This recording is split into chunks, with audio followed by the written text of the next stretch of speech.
शक्ति की ज्योति जगाएंगे, माँ का गुणगान सुनाएंगे। श्री दुर्गा सप्तशती के मंत्रों से हम कष्ट सभी मिटाएंगे। जय माता दी। आप सभी को नवरात्रि की बहुत बहुत शुभकामनाएं।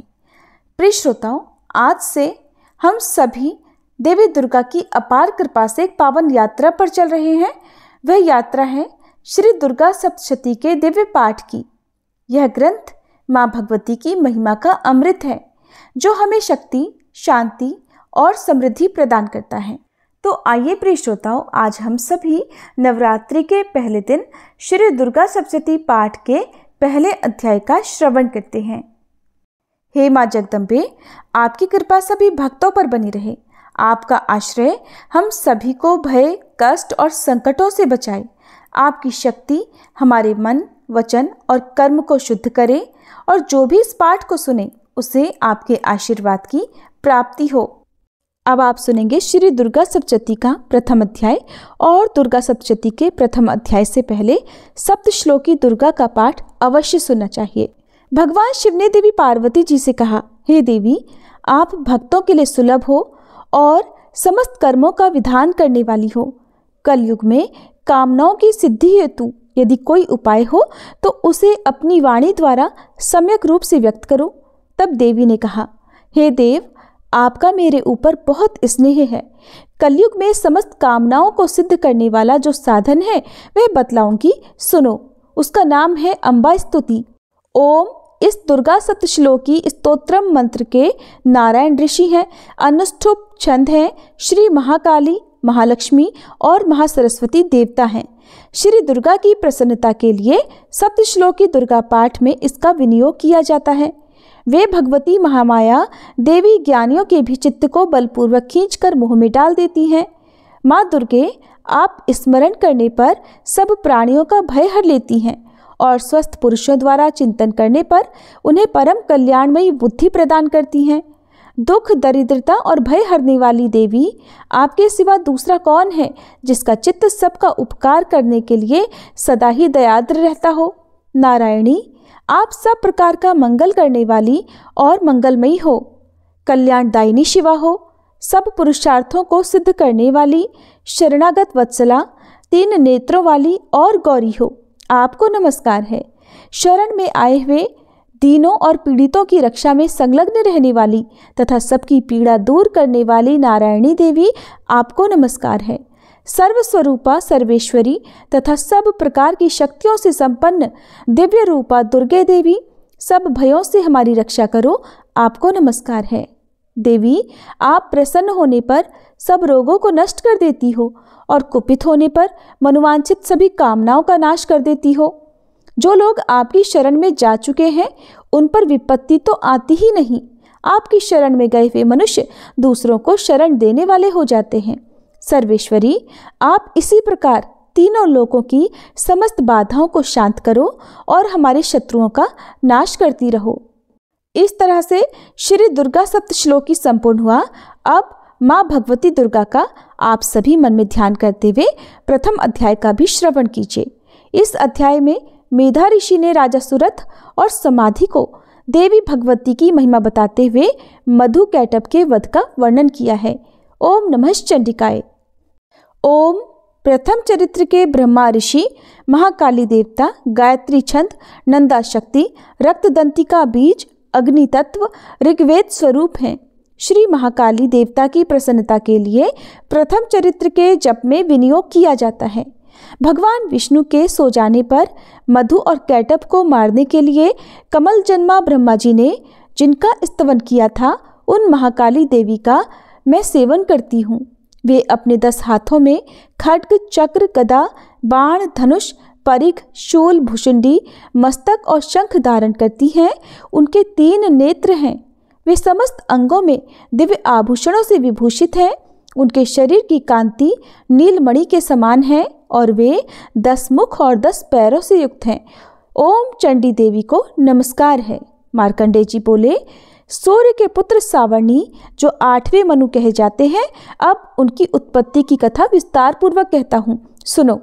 सूर्य कुमार महाभाग सावर्णी भगवती महामाया के अनुग्रह से जिस प्रकार मनवंतर के स्वामी हुए वही प्रसंग सुनाता हूँ। पूर्व समय की बात है। स्वारोचिष मनवंतर में सुरथ नाम के एक राजा थे जो चैत्र वंश में उत्पन्न हुए थे। उनका समस्त भूमंडल पर अधिकार था। वे प्रजा का अपने औरस पुत्रों की तरह धर्मपूर्वक पालन किया करते थे। तो भी उस समय कोला विध्वंसी नाम के क्षत्रिय उनके शत्रु हो गए। राजा सुरथ की दंड नीति बड़ी प्रबल थी। उनका शत्रुओं के साथ युद्ध हुआ। यद्यपि कोला विध्वंसी संख्या में कम थे तो भी राजा सुरथ युद्ध में उनसे परास्त हो गए। तब वे युद्ध भूमि से अपने नगर को लौट आए और केवल अपने देश के राजा होकर रहने लगे। समूची पृथ्वी से अब उनका अधिकार जाता रहा, किंतु वहां भी उन प्रबल शत्रुओं ने उस समय महाभाग राजा सुरथ पर आक्रमण कर दिया। अब राजा का बल क्षीण हो चला था, इसलिए उनके दुष्ट, बलवान और दुरात्मा मंत्रियों ने वहां उनकी राजधानी में भी राजकीय सेना और खजाने को हथिया लिया। सुरथ का प्रभुत्व नष्ट हो चुका था, इसलिए वे शिकार खेलने के बहाने घोड़े पर सवार होकर वहां से अकेले ही एक घने जंगल में चले गए। वहां उन्होंने विप्रवर मेधा मुनि का आश्रम देखा, जहां कितने ही हिंसक जीव जो अपनी स्वाभाविक हिंसा वृत्ति छोड़कर परम शांति भाव से रहते थे। मुनि के बहुत से शिष्य उस वन की शोभा बढ़ा रहे थे। वहां जाने पर मुनि ने उनका सत्कार किया और वे उन मुनिश्रेष्ठ के आश्रम पर इधर उधर विचरते हुए कुछ समय तक रहे। फिर ममता से आकर्षित होकर वहां इस प्रकार चिंता करने लगे कि पूर्व काल में मेरे पूर्वजों ने जिसका पालन किया था वही नगर आज मुझसे रहित है। पता नहीं मेरे दुराचारी भृत्यगण उसकी धर्मपूर्वक रक्षा करते भी हैं या नहीं। जो सदा मद की वर्षा करने वाला और शूरवीर था, वह मेरा प्रधान हाथी अब शत्रुओं के अधीन होकर न जाने किन भोगों को भोगता होगा। जो लोग मेरी कृपा, धन और भोजन पाने से सदा मेरे पीछे पीछे चलते थे, वे निश्चय ही अब दूसरे राजाओं का अनुसरण करते होंगे। उन अपव्ययी लोगों के द्वारा सदा खर्च होते रहने के कारण अत्यंत कष्ट से जमा किया हुआ मेरा वह खजाना भी खाली हो जाएगा। ये तथा और भी कई बातें राजा सुरथ निरंतर सोचते रहते थे। एक दिन वहां उन्होंने विप्रवर मेधा के आश्रम के निकट एक वैश्य को देखा और उससे पूछा, भाई तुम कौन हो? यह तुम्हारे आने का क्या कारण है? तुम क्यों शोकग्रस्त और अनमने से दिखाई देते हो? राजा सुरथ का यह प्रेम पूर्वक कहा हुआ वचन सुनकर वैश्य ने विनीत भाव से उन्हें प्रणाम करके कहा। वैश्य बोला, राजन, मैं धनियों के कुल में उत्पन्न एक वैश्य हूँ। मेरा नाम समाधि है। मेरे दुष्ट स्त्री पुत्रों ने धन के लोभ से मुझे घर से बाहर निकाल दिया है और मैं इस समय धन, स्त्री और पुत्रों से वंचित हूँ। मेरे विश्वसनीय बंधुओं ने मेरा ही धन लेकर मुझे दूर कर दिया है, इसलिए दुखी होकर मैं वन में चला आया हूँ। यहाँ रहकर भी इस बात को मैं नहीं जानता कि मेरे पुत्रों की, स्त्री की और स्वजनों की कुशल है या नहीं। इस समय घर में वे कुशल से रहते हैं या फिर उन्हें कोई कष्ट है? वे मेरे पुत्र कैसे हैं? क्या वे सदाचारी हैं या फिर दुराचारी हो गए हैं? तब राजा ने पूछा, जिन लोभी स्त्री पुत्र आदि ने धन के कारण तुम्हें घर से निकाल दिया, उनके प्रति तुम्हारे चित्त में इतना स्नेह का बंधन क्यों है? तब वैश्य बोला, राजन, आप मेरे विषय में जैसी बातें कहते हैं वो सब ठीक है, किंतु क्या करूं, मेरा मन निष्ठुरता नहीं धारण करता। जिन्होंने धन के लोभ में पड़कर पिता के प्रति स्नेह, पति के प्रति प्रेम और आत्मीयजन के प्रति अनुराग को तिलांजलि देकर मुझे घर से निकाल दिया है, उन्हीं के प्रति मेरे हृदय में इतना स्नेह है। महामते, गुणहीन बंधुओं के प्रति भी जो मेरा चित्त इस प्रकार प्रेम मग्न हो रहा है, ये क्या है? इस बात को मैं जानकर भी नहीं जान पाता। उनके लिए मैं लंबी लंबी सांसें ले रहा हूँ और मेरा हृदय अत्यंत दुखित हो रहा है। उन लोगों में प्रेम का सर्वथा अभाव है, तो भी उनके प्रति जो मेरा मन निष्ठुर नहीं हो पाता, इसके लिए मैं क्या करूं? तब मार्कंडेय जी कहते हैं, ब्राह्मण, तदंतर राजाओं में श्रेष्ठ सुरथ और वह समाधि नामक वैश्य दोनों साथ साथ मेधा मुनि की सेवा में उपस्थित हुए और उनके साथ यथा योग्य न्यायानुकूल विनयपूर्ण बर्ताव करके बैठे। इसके बाद वैश्य और राजा ने कुछ वार्तालाप आरंभ किया। राजा ने कहा, भगवान, मैं आपसे एक बात पूछना चाहता हूँ, उसे बताइए।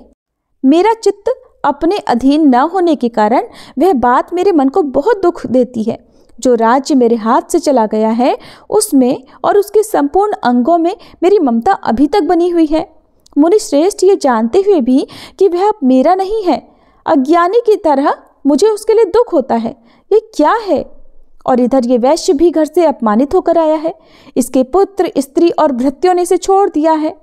स्वजनों ने भी इसका परित्याग कर दिया है, तो भी ये उनके प्रति अत्यंत हार्दिक स्नेह रखता है। इस प्रकार ये और मैं दोनों बहुत दुखी हैं। जिसमें प्रत्यक्ष दोष देखा गया है, उस विषय के लिए भी हमारे मन में ममता जनित आकर्षण पैदा हो रहा है। महाभाग, हम दोनों समझदार हैं, तो भी हम में जो मोह पैदा हुआ है, ये क्या है? विवेक शून्य पुरुषों की तरह मुझ में और इसमें भी यह मूढ़ता प्रत्यक्ष दिखाई देती है। तब ऋषि बोले, महाभाग, विषय मार्ग का ज्ञान सब जीवों को है। इसी प्रकार विषय भी सबके लिए अलग अलग है। कुछ प्राणी दिन में नहीं देखते और दूसरे रात में नहीं देखते, और कुछ जीव ऐसे हैं जो दिन और रात्रि में भी बराबर ही देखते हैं। ये ठीक है कि मनुष्य समझदार होते हैं, किंतु केवल वे ही ऐसे नहीं होते। पशु, पक्षी और मृग आदि सभी प्राणी समझदार होते हैं। मनुष्यों की समझ भी वैसी ही होती है जैसी उन मृग और पक्षियों की होती है, और जैसी मनुष्यों की होती है वैसी ही उन मृग, पक्षी आदि की होती है। ये तथा अन्य बातें भी प्रायः दोनों में समान ही हैं। समझ होने पर भी इन पक्षियों को तो देखो, ये स्वयं भूख से पीड़ित होते हुए भी मोहवश बच्चों की चोंच में कितने चाव से अन्न के दाने डाल रहे हैं। राजन, क्या तुम नहीं देखते कि ये मनुष्य समझदार होते हुए भी लोभवश अपने किए हुए उपकार का बदला पाने के लिए पुत्रों की अभिलाषा करते हैं? हालांकि उन सब में समझ की कमी नहीं है, फिर भी वे संसार की स्थिति अर्थात जन्म मरण की परंपरा बनाए रखने वाले भगवती महामाया के प्रभाव द्वारा ममतामय भंवर से युक्त मोह के गहरे गड्ढे में गिराए गए हैं। इसलिए इसमें आश्चर्य नहीं करना चाहिए। जगदीश्वर भगवान विष्णु की योग निद्रा रूपा जो भगवती महामाया है, उन्हीं से ये जगत मोहित हो रहा है। वे भगवती महामाया देवी ज्ञानियों के भी चित्त को बलपूर्वक खींचकर मोह में डाल देती हैं। वे ही इस संपूर्ण चराचर जगत की सृष्टि करती हैं, और वे ही प्रसन्न होने पर मनुष्यों को मुक्ति के लिए वरदान भी देती हैं। वे ही परा विद्या, संसार बंधन और मोक्ष की हेतुभूता सनातनी देवी तथा संपूर्ण ईश्वरों की भी अधीश्वरी हैं। राजा ने पूछा, भगवन, जिन्हें आप महामाया कहते हैं, वे देवी कौन हैं? ब्राह्मण, उनका आविर्भाव कैसे हुआ और उनके चरित्र कौन कौन हैं? ब्रह्मवेत्ताओं में श्रेष्ठ महर्षि, उन देवी का जैसा प्रभाव हो, जैसा स्वरूप हो और जिस प्रकार प्रादुर्भाव हुआ हो, वो सब मैं आपके मुख से सुनना चाहता हूँ। तब ऋषि बोले, राजन, वास्तव में तो वे देवी नित्य स्वरूपा ही हैं। संपूर्ण जगत उन्हीं का रूप है और उन्होंने समस्त विश्व को व्याप्त कर रखा है। फिर भी उनका प्राकट्य अनेक प्रकार से होता है। वो मुझसे सुनो। यद्यपि वे नित्य और अजन्मा है, फिर भी जब देवताओं का कार्य सिद्ध करने के लिए प्रकट होती हैं, उस समय लोक में उत्पन्न हुई कहलाती हैं। कल्प के अंत में जब संपूर्ण जगत एकार्णव में निमग्न हो रहा था और सबके प्रभु भगवान विष्णु शेषनाग की शैया बिछाकर योग निद्रा का आश्रय लेकर सो रहे थे, उस समय उनके कानों के मैल से दो भयंकर असुर उत्पन्न हुए, जो मधु और कैडभ के नाम से विख्यात थे। वे दोनों ब्रह्मा जी का वध करने को तैयार हो गए।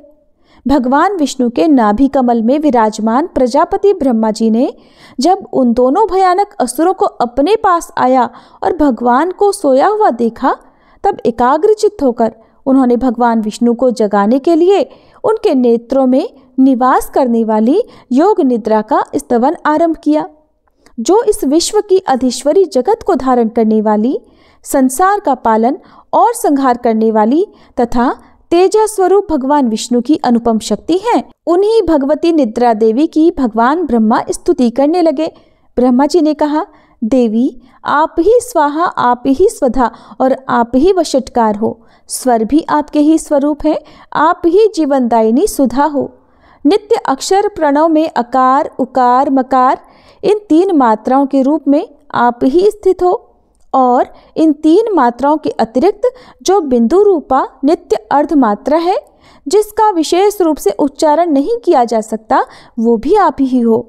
देवी, आप ही संध्या, सावित्री और परम जननी हो। देवी, आप ही इस विश्व ब्रह्मांड को धारण करती हो। आपसे ही इस जगत की सृष्टि होती है, आपसे ही इसका पालन होता है और सदा आप ही कल्प के अंत में सबको अपना ग्रास बना लेती हो।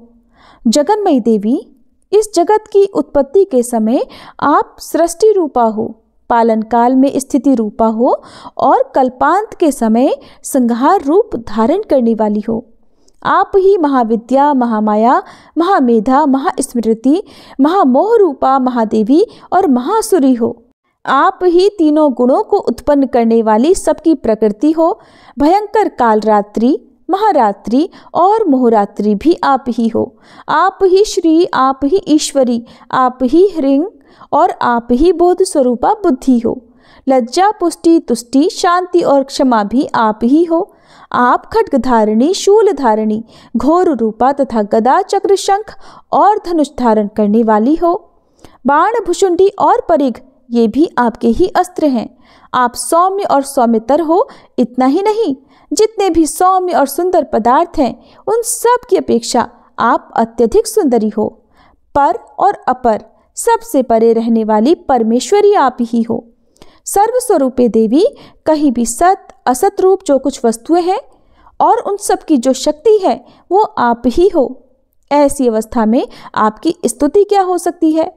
जो इस जगत की सृष्टि, पालन और संहार करते हैं, उन भगवान को भी जब आपने निद्रा के अधीन कर दिया है, तब आपकी स्तुति करने में यह कौन समर्थ हो सकता है?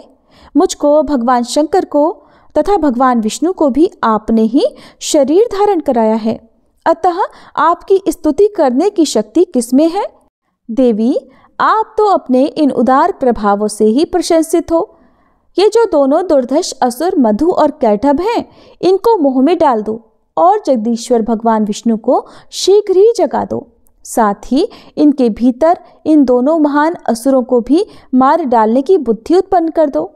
ऋषि कहते हैं, राजन, जब ब्रह्मा जी ने वहां मधु और कैटभ को मारने के उद्देश्य से भगवान विष्णु को जगाने के लिए तमोगुण की अधिष्ठात्री देवी योग निद्रा की इस प्रकार स्तुति की, तब वे भगवान के नेत्र, मुख, नासिका, बाहु, हृदय और वक्ष स्थल से निकलकर अव्यक्त जन्मा ब्रह्मा जी की दृष्टि के समक्ष खड़ी हो गई।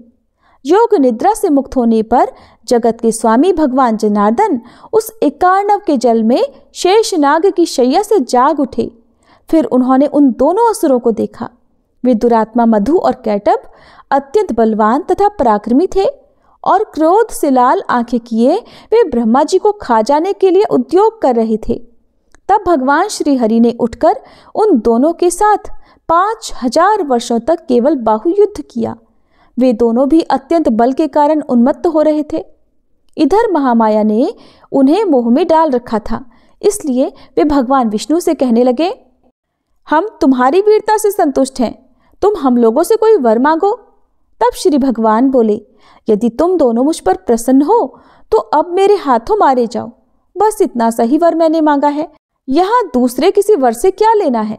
ऋषि कहते हैं, इस प्रकार धोखे में आ जाने पर जब उन्होंने संपूर्ण जगत में जल ही जल देखा, तब कमल नयन भगवान ने कहा, जहाँ पृथ्वी जल में डूबी हुई न हो, जहाँ सूखा स्थान हो, वहीं हमारा वध करो।